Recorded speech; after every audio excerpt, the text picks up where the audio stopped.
అధ్యక్ష ఇందిరమ్మ పాలన అంటే అధ్యక్ష ఇందిరమ్మ పాలన అంటే 84 వరకు ఇందిరమ్మ పాలన ఉండే సార్. మరి ఇందిరమ్మ రాజ్యం తెచ్చినాం, ఇందిరమ్మ రాజ్యం తెచ్చినాం, ఇందిరమ్మ రాజ్యం తెచ్చినాం, ఇందిరమ్మ పాలన తెచ్చినాం అంటే మరి ఇందిరమ్మ పాలన గుర్తు చేయాలి కదా సార్.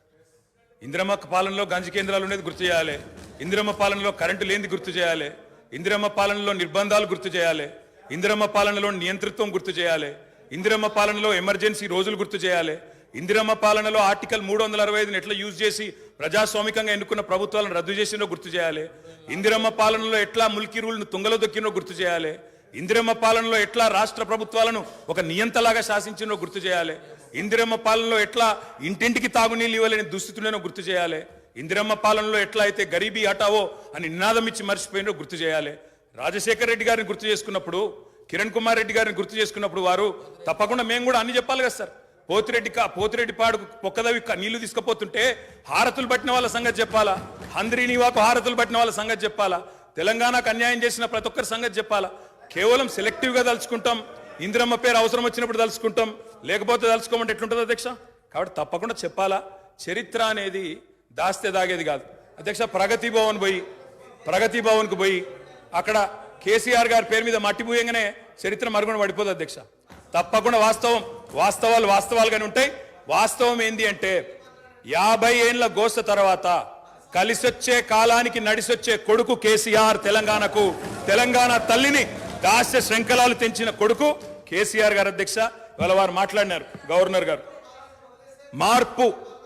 మార్పు మొదలైంది, నిర్బంధం పోయింది అన్నారు. అవును అధ్యక్ష, మార్పు మొదలైంది, నిర్బంధం పోయింది. ఎప్పుడు పోయింది అధ్యక్ష నిర్బంధం? జూన్ 2, 2014 నాడు దాస్య శృంఖలాల నుంచి శ్రీశ్రీ గారు చెప్పినారు అధ్యక్ష, బానిసకొక బానిస అని. దరిద్రం ఏంటంటే అధ్యక్ష, దరిద్రం ఏంటంటే గతంలో మనల్ని పీడించిన వాళ్ళు పోయినారు, కానీ వాళ్ళ పేర్లు తెలుసుకునే వాళ్ళు ఇంకా అక్కడే ఉన్నారు అధ్యక్ష. అది బానిసకొక బానిస అంటే కదా అధ్యక్ష. ఇంకొక మాట చెప్పాలి అధ్యక్ష. ఈరోజు గత 10 ఏళ్ళని మాట్లాడుతున్నాను. చెప్తాం అధ్యక్ష. విద్యుత్ సంస్థల గురించి చెప్తాను, ఇంకా చాలా విషయాలు చెప్తాను. మధ్యలో వారే ఇప్పుడు ఒక 15 నిమిషాలు డిస్టర్బ్ చేశారు. మీరు లెక్క రాసుకోవాలి. మీరు కూడా మేము 39 మంది ఉన్నాం, వాళ్ళు 64 మంది ఉన్నారు. మిడిసిపడుతున్నారు అధ్యక్ష. ఎంత అధ్యక్ష తేడా? 1.85% ఓటు మాత్రమే. 1.85% అధ్యక్ష. ఈ రకమైన మిడిసిపాటు మంచిది కాదు. గౌరవ కేటీఆర్ గారు, సబ్జెక్ట్ డీవియేషన్ కాకుండా నేనేం అవ్వలేదు సార్, ఆయన చెప్పిన దానికే చెప్తున్నా. కొంతమంది ఎన్ఆర్ఐస్కి ప్రజాస్వామిక స్ఫూర్తి అర్థము అవగాహన కాదు. మనం ప్రయత్నం చేసినా కూడా వారు తెలుసుకునే ప్రయత్నం చేయరు. ప్రజాస్వామ్యంలో 49కి 0 వాల్యూ ఉంటుంది, 51కి 100% వాల్యూ ఉంటుంది.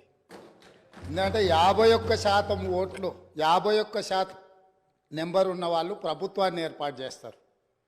49% ఉన్నవాళ్ళు ప్రతిపక్షంగా కూర్చొని ప్రభుత్వం తీసుకునే పరిపాలనలో నిర్ణయాలను, శాసనాలను సహేతుకంగా విశ్లేషించి సలహాలు సూచనలు ఇస్తారు. సలహాలు సూచనలు ఒకవేళ ప్రభుత్వము పెడచెవిన పెడితే నిరసనలు, ధర్నాలు, రాస్తారోకలు చేస్తారు. అవసరమైతే ఆమరణ నిరాహార దీక్షలు చేసిన కూడా సందర్భాలు ఉన్నాయి. ఆ స్పిరిట్ను తీసుకోవాలి తప్ప వాళ్ళు 64 ఉన్నారు, మేము 39 మంది ఉన్నాం, మేము అచ్చోసిన ఆంబోతుల్లాకున్నాం, మేము పోడియంలోకి వచ్చి కుస్తీలు కొట్లాడతాం.